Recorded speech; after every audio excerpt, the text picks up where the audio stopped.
Egunon, el informe del presidente Aguirre al gobierno de la República. Después de la desaparición del Frente Norte y de la caída de Euskadi en aquella fratricida guerra, en principio entre el año 1936 y 1939, pero para los vascos terminó en 1937. Hemos de recordar el hecho sucinto y real respecto al Estatuto Vasco, que se aprueba en septiembre, aunque ya antes del golpe de Estado de 1936, del 18 de julio, ya había sido en las horas previas, en los días previos, aprobado en comisión en el Parlamento Español, en el Congreso de los Diputados, el Estatuto Vasco, que llevaría toda la legislatura las legislaturas en plural del mandato de la República, tratando de ser perseguido como un objetivo irrenunciable del nacionalismo vasco, que ya era hegemónico como fuerza política principal en el país de los vascos. Ese estatuto, que acabaría siendo aprobado definitivamente a finales de septiembre, el 1 de octubre concretamente, sería su implementación práctica, y con el gobierno vasco que entraría en funciones el 7 de octubre de ese año 1936. Claro, se produce dentro de los hechos y sucesos de la realidad bélica ya implementada e impuesta sobre la mesa de aquel momento tan difícil y complejo. Claro, el propio libro refleja la diferencia de estructuración y de organización de la realidad autonómica de Euskadi y la realidad tanto de Santander como de Asturias, recordando el hecho real de que también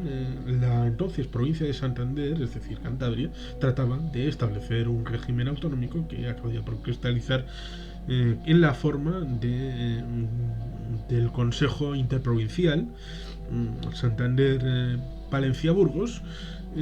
aunque en realidad se puede conceptualizar, como hace Bernardo Colsa en el libro sobre el proyecto de Estatuto Cántabro, se puede conceptualizar que la zona colchón y el glacis de seguridad histórico de Cantabria respecto a su enemiga Castilla estaba en la zona norte de Palencia y Burgos, zonas esencialmente cántabras, sobre todo en la zona de Aguilar de Campo y de Espinosa de los Monteros. Espinosa de los Monteros, histórica capital de la Vega de Paz, de los Pasiegos. Y Asturias, el idéntico Consejo Interprovincial entre Asturias y León. Pero en la forma de bélica, a finales del año 36 y principios del año 37, la falta de organización es denunciada por el Lehendakari Aguirre en este informe respecto tanto al ámbito de abastecimientos, al ámbito militar y al ámbito social y político. Este elemento es fundamental porque cuando se produzca la separación territorial respecto al resto del territorio republicano y a la zona internacional por el cruce internacional de Irún, pues quedará embolsado el territorio de Asturias, de Santander y de Euskadi. Esa ofensiva primera de Villarreal es denunciada por el Lehendakari Aguirre en tanto en cuanto había establecidas 3 vías de acceso hacia Vitoria, aunque en principio no era un objetivo principal. Se quería hacer una incursión para estabilizar el frente desde la zona de Zumárraga, de Guipúzcoa, para estabilizar el frente de una manera más ordenada, pero se quiso hacer un avance hacia Vitoria, y esa es la batalla de Villarreal, en principio con 3 focos, uno desde la zona del Valle de Ayala, otra desde la zona guipuzcoana y otra más frontal desde la zona de Ochandiano. Al final solamente la forma frontal fue aceptada. El señor Ciutat, voy a desconocer su rango militar, fue el padrino de esta propuesta, que al final se estrelló no solamente contra el tiempo. Hay los tiempos no solamente para Felipe II con la Armada Invencible, o para Napoleón o Hitler en la madre Rusia, sino también en la época esta de finales de en noviembre del año 1936 para la ofensiva de Villarreal. Eso sí, luego sabremos que enfrente, en la ciudad de Vitoria, temían la ocupación por los ejércitos del gobierno vasco, y habían ciertamente evacuado tempranamente, pero aquella ofensiva se malogró en cierta medida por la incapacidad de las instituciones republicanas de asumir lo que el mando del ejército vasco estaba estableciendo como prioritario. Luego tenemos, por supuesto, la caída de Irún con el incendio por parte de las fuerzas descontroladas, en principio de izquierda, anarquistas, socialistas, comunistas, y la reverberancia respecto a la forma en la que se entrega San Sebastián, aparentemente sin luchar, cosa que se repetirá después en Bilbao, la acusación que se haga. Claro, en este momento se denuncia, y es importante, la denuncia de Lehendakari Aguirre respecto a la obsesión para la toma de Oviedo, con una fórmula de toma absolutamente irracional, porque el territorio asturiano era realmente la mitad del territorio que comprendía la provincia en el periodo previo a la guerra, estando sitiada la ciudad de Oviedo, una ciudad en la que vencieron en la primera hora las fuerzas insurgentes e insurrectas, es decir, las golpistas. Y hacia ellas se drenaron los recursos que fueron muy necesarios, hubieran sido muy necesarios para el Frente Vasco, que era el que soportaba la mayor parte de la presión en ese año que va desde julio del 36 hasta julio del año 37. Así pues, tenemos las tres ramas del ejército. La trama de tierra, que tenía la disolución de los guardias de asalto y de la Guardia Civil en territorio vasco, porque no se confiaba en ellos, estableciendo la Archaña, la policía militar,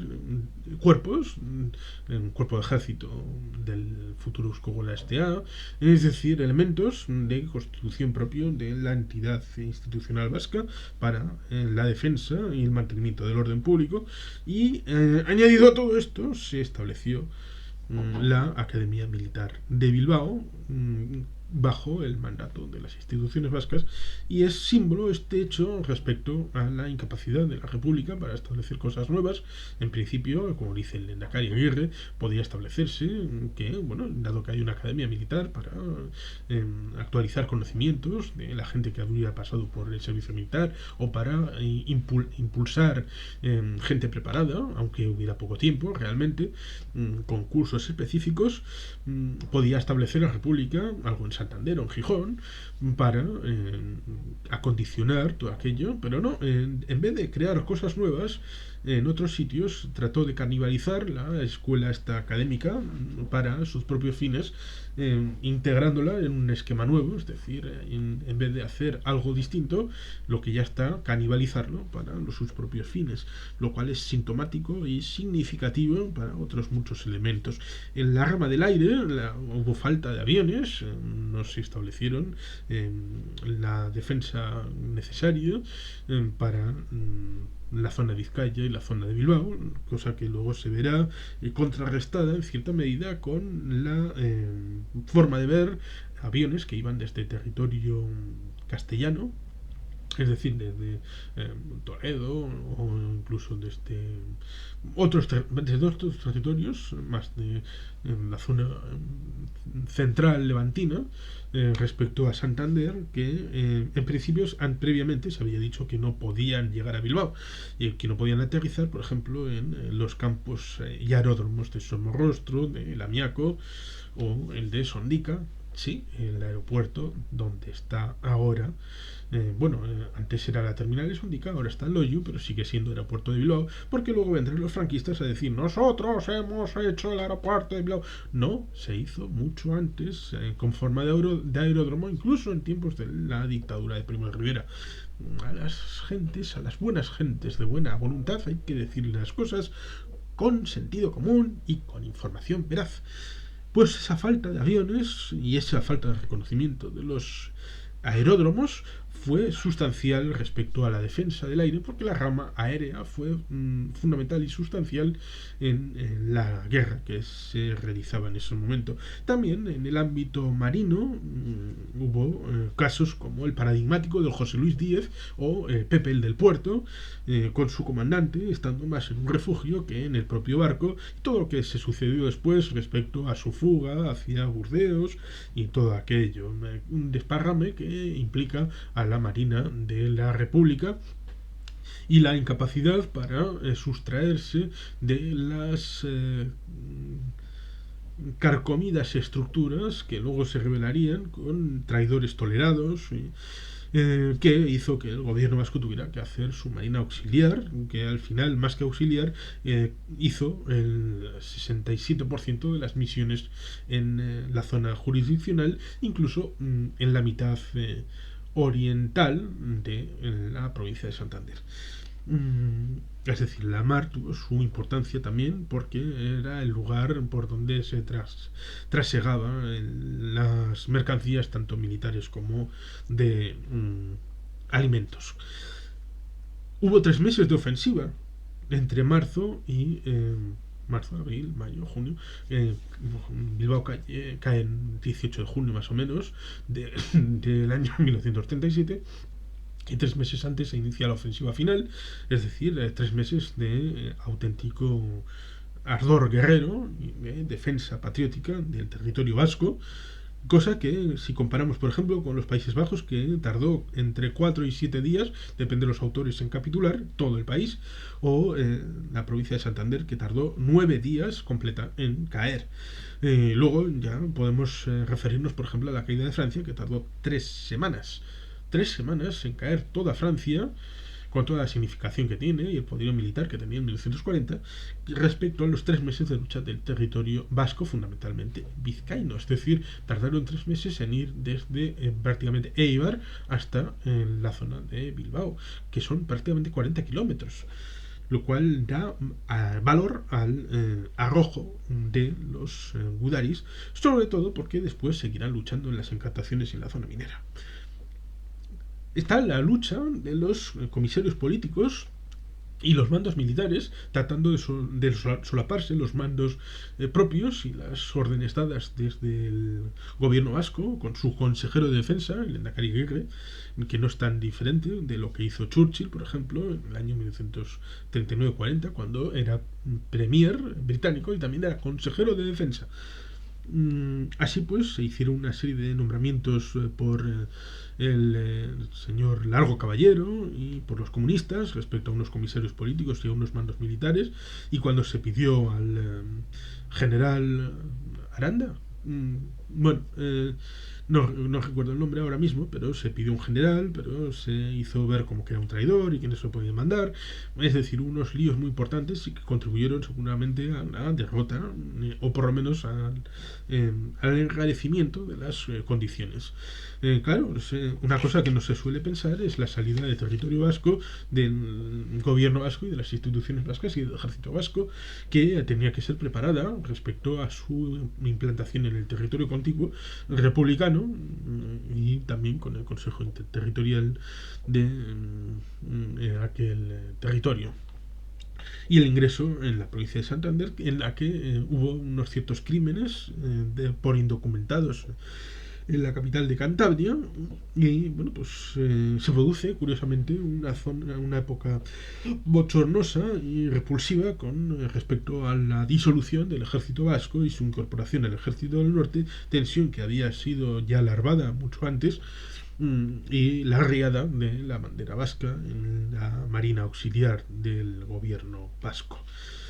Sucesos que son muy importantes y relevantes a la hora de explicar todos aquellos elementos conducentes a la caída del territorio republicano del norte. Evidentemente hay que contar las evacuaciones políticas que se produjeron primero en Santander respecto a la salida del puerto de Santander respecto a gente afín al régimen republicano, y posteriormente, en la propia Santander se le ofreció al Lehendakari Aguirre salir por submarino y él lo negó. Él salió en el avión del gobierno vasco, Y posteriormente, Bellarmín Tomás, el líder de la Asturias republicana, saldría desde el puerto del Musel también en submarino, ni siquiera dando cuenta de su huida a sus más fieles, leales apoyos en la mitad de la provincia de Asturias que controlaban. Cosas que dan la medida de las cosas, como por ejemplo el valor enorme del presidente del Vizcay Gurubachar, Juan de Ajuriagueja, cuando estaba a salvo en Francia, en territorio vasco francés, para ser más exactos, y vuelve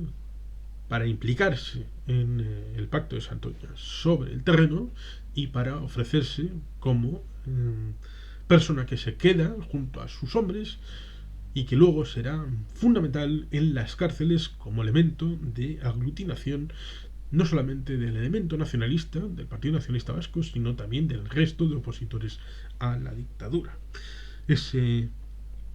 valor, ese ascendiente ético y moral, no será igualado por absolutamente ninguno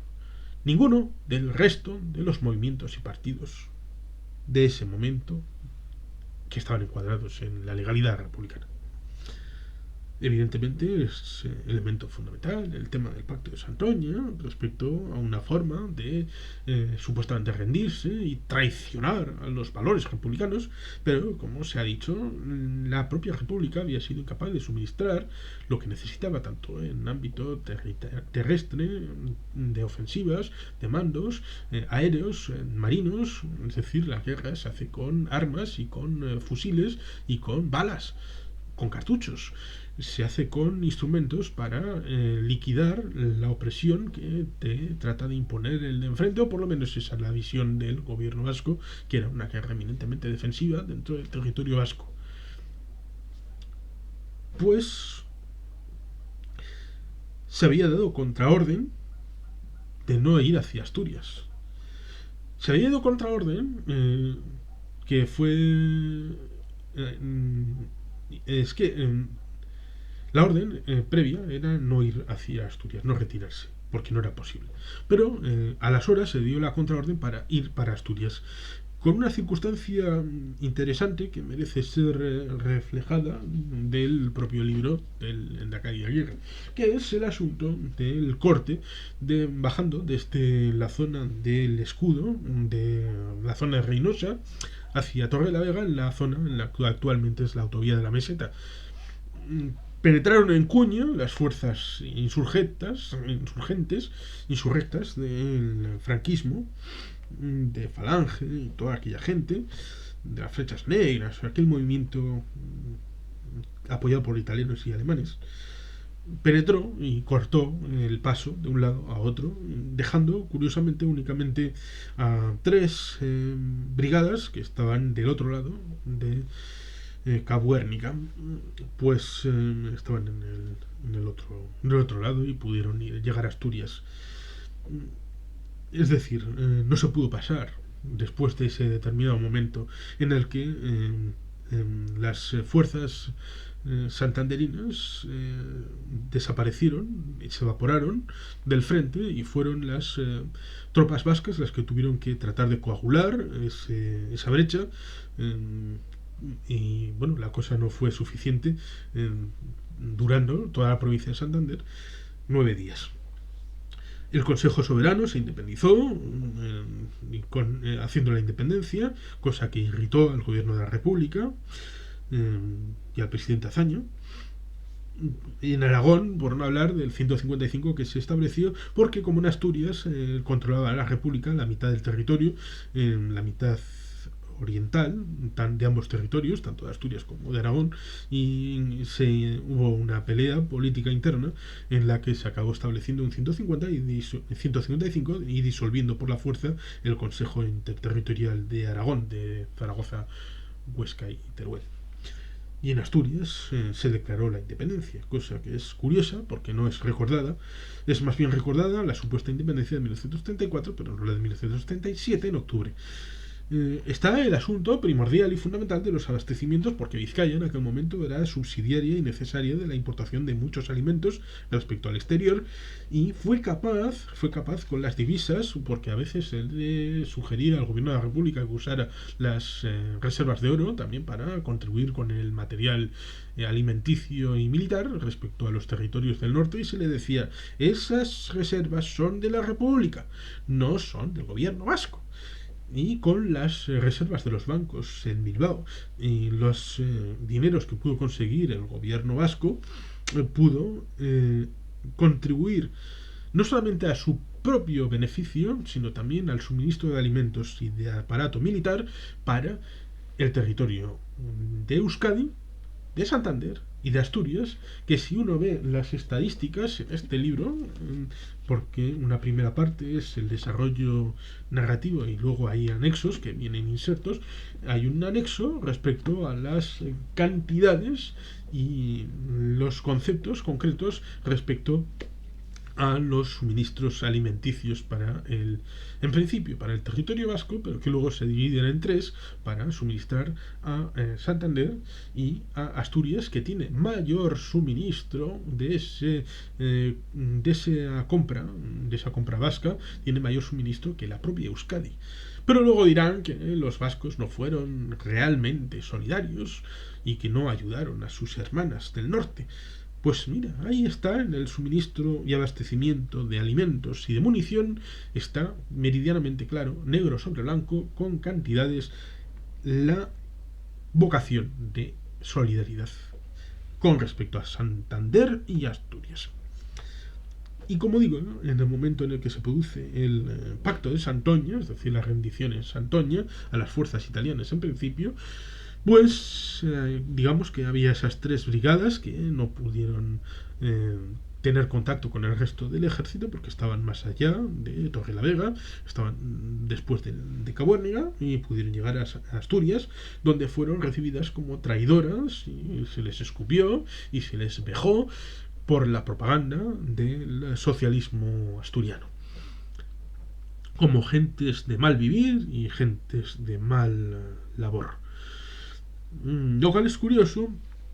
porque en la bolsa de Santoña no solamente se rindieron los nacionalistas, sino también republicanos, cenetistas, ugetistas, e incluso hubo gente que trató de saltarse la primera norma y aceptar la segunda respecto a llegar a Asturias, pero llegando hacia Santander se tuvieron que dar la vuelta porque ya no era posible, porque Santander se rindió sin luchar, sin ningún tipo de lucha, al contrario de Bilbao, que tuvo una cierta lucha, por ejemplo, en la épica batalla de Archanda, para dejar tiempo para la evacuación de Bilbao. En Santander se alieron los comisarios políticos a tomar contacto con los enviados del ejército rebelde para la entrega completa de la ciudad, cosa que es curioso porque se habría dicho: no vamos a derribar la ciudad de Santander mediante los bombardeos, porque habían tenido un alcalde socialista que se había dedicado a derrumbar barrios enteros en su megalomaniaca visión de lo que tenía que ser el futuro de Santander. En cierta medida vino a tapar posteriormente el incendio del 41, iniciado en la calle Cádiz y terminado en la calle Sevilla, el asunto, aquel incendio andaluz, la mala manera de gobernar de aquel alcalde socialista que derrumbó la mitad de la ciudad de Santander, y la otra mitad pues fue quemada por el fuego. Es decir, si hubieran querido, habrían podido hacer una lucha titánica, como en Stalingrado, pero no quisieron ni siquiera un solo centímetro, lo cual embarga el asunto en tanto en cuanto los gudaris, cuando llegaron a la provincia de Santander, después de haber estado luchando hasta el último minuto, fueron recibidos por pancartas de: aquí viene la gente que, casi como nenazas, se ha entregado sin luchar y se ha rendido sin hacer nada. Por el contrario, hubo una cierta actividad, estando brigadas vascas desde el inicio en la ofensiva contra Oviedo y brigadas asturianas y santanderinas en el frente vasco, lo cual llevó a disfunciones muy importantes respecto a la lucha, en un intento Un poco como se hace ahora con los países bálticos, en el que países de la OTAN van allí a tener presencia ininterrumpida y van habiendo rotaciones. En la zona republicana yo interpreto que se hacía en cierta medida para que no hubiera ejército nacional puro en los frentes y pudiera haber sorpresas. Supongo que en cierta medida por los malvados y levantiscos vascos en los que el periodo republicano no fue objeto de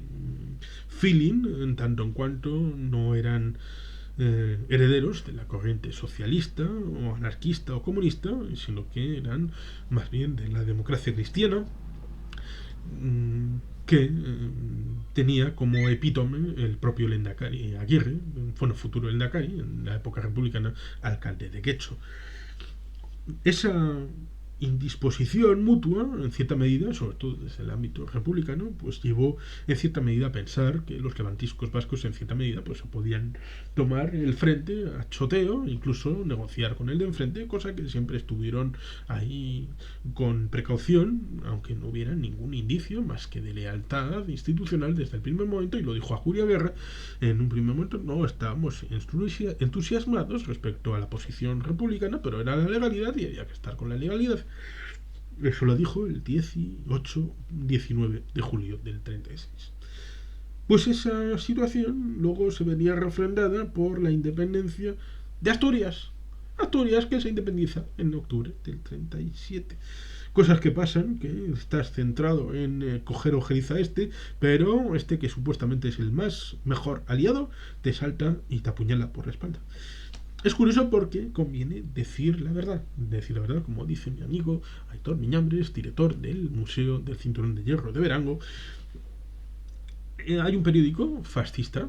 que el mismo día que se produce la caída de la ciudad de Santander están en el mismo recuadro en la portada de ese diario celebrando la caída de la villa de la Nestosa, la última villa de Vizcaya, el último territorio y bastión vasco en la época del año 1937, a finales de agosto. Por lo tanto, los gudaris habían estado luchando hasta el último momento, hasta el último palmo de tierra, y en el mismo día que cae Santander, significando la caída estructural de toda la provincia, es cuando cae la ciudad de la Nestosa. Es decir, habían estado luchando hasta finales de agosto los gudaris en la zona de Cartaciones y zona minera, hasta la zona de Trucillos, Carranza, la Nestosa. Es decir, esa figura de que cuando cae Bilbao, el 18 de junio más o menos del año 37, ya se desvanece toda la lucha de los vascos, es falsa. Aunque sí es verdadera que cuando cae Santander se desvanece toda la lucha de los santanderinos. Hay que poner en contexto cada asunto sin hacer transposición e interpolación de las realidades de otros lugares. Porque era imposible seguir y ya se habían dado las luces previas de aviso respecto a la lucha titánica de 3 meses contra el ejército fascista, la propia caída de Bilbao, que se habría solucionado en cierta medida con más materiales, especialmente aviones, y no solamente por la apertura de la brecha, en cierta medida también ligada a brigadas santanderinas y asturianas. Deja caer el Lehendakari Aguirre en este informe, en la zona entre el valle del Chorierri y en zona de Galdacao, es decir, en una zona específicamente más débil, sino que era necesario el suministro de balas, de cartuchos, de armas. Sin armas no se puede uno batir en duelo. Bueno, sí, con hachas y piedras contra cañones y blindados apoyados por fuerzas aéreas. Esas luchas no se pueden establecer así. Y recordemos que posteriormente llegará en el año 39, este libro es anterior, llegará la intentona golpista del coronel Casado con el padre de Santiago Carrillo, Wenceslao Carrillo, respecto al fin de la guerra, impidiendo su enlace con la Segunda Guerra Mundial.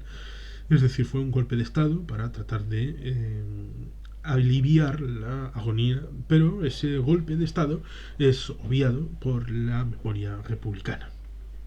Así pues, este libro es muy interesante respecto a esas circunstancias. Y es tan importante que en ese momento se estableció una beta respecto a hablar del Pacto de Santoña, los vascos y esto. Y este libro cortó de raíz absolutamente todo ese debate. Este informe técnico, bien es cierto, no es como el libro de Guernica a Nueva York pasando por Berlín, que es más narrativo, es más literario.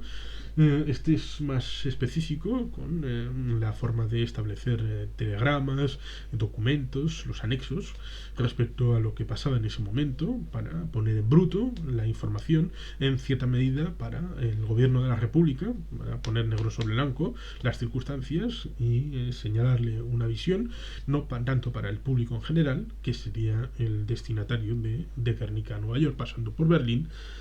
Esta propuesta, como digo, cortó de raíz todas las formas de debate respecto a ese hecho del pacto de Santoña, que fue realmente algo absolutamente necesario e imprescindible, salvo quemar en el altar de la inmolación a todo el pueblo vasco.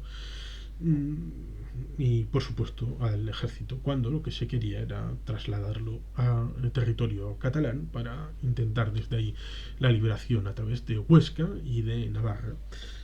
porque se veía que era el único territorio de la mitad norte que tenía una cierta organización y posibilidad de sostenimiento de un frente de guerra, como se verá posteriormente en la situación en la provincia de Santander y en la provincia de Asturias. Por tanto, no es un libro para ganar el premio Nobel, como lo ganará Churchill con sus memorias acerca de la Primera Guerra Mundial, de la Segunda Guerra Mundial o de la Guerra Boer, que vivió de primera mano. Es un libro de denuncia, de concisión, de tratar de... Quizá es ciertamente un poco árido, pero es conciso y directo a poner las cosas en claro y poner los datos encima de la mesa. Es necesario para la memoria colectiva, para defender la labor de aquel gobierno vasco, del Lehendakari Aguirre, liderado por el Partido Nacionalista Vasco, que durante 9 meses tuvo una labor gubernativa y legislativa importante y que tuvo una actuación bélica lo más brillante posible, aunque no tuviera el beneficio deseado, porque aunque hay que recordar cosas como me recuerda Aitor Miñambres respecto a y también lo hace el Lehendakari Aguirre respecto a la toma y volver a tomar y volver a tomar y volver a tomar y volver a tomar. Cuando los facciosos alcanzaban ciertas cotas, se volvieron a retomar muchas veces ciertas cotas hasta que el ánimo ya fue imposible. Y como digo, la batalla en la zona de Encartaciones y zona minera también fue algo importante, aunque se suele olvidar. Fue una batalla intensa, épica, a recordar y como memoria de los que hemos heredado ese legado, algo de lo que sentirnos profundamente orgullosos. Y sin más, recordando que existe este informe del presidente Aguirre, que hubo una versión previa más hardcore, más dura, que fue suavizada en cierta medida para tener una mayor aceptación en la zona del gobierno republicano. Existe y merece ser recordado y merece ser leído a todo aquel que le interese el periodo republicano, de la guerra civil y del frente del norte. Y sin más, eskerrik asko, agur bat, beti jalpean.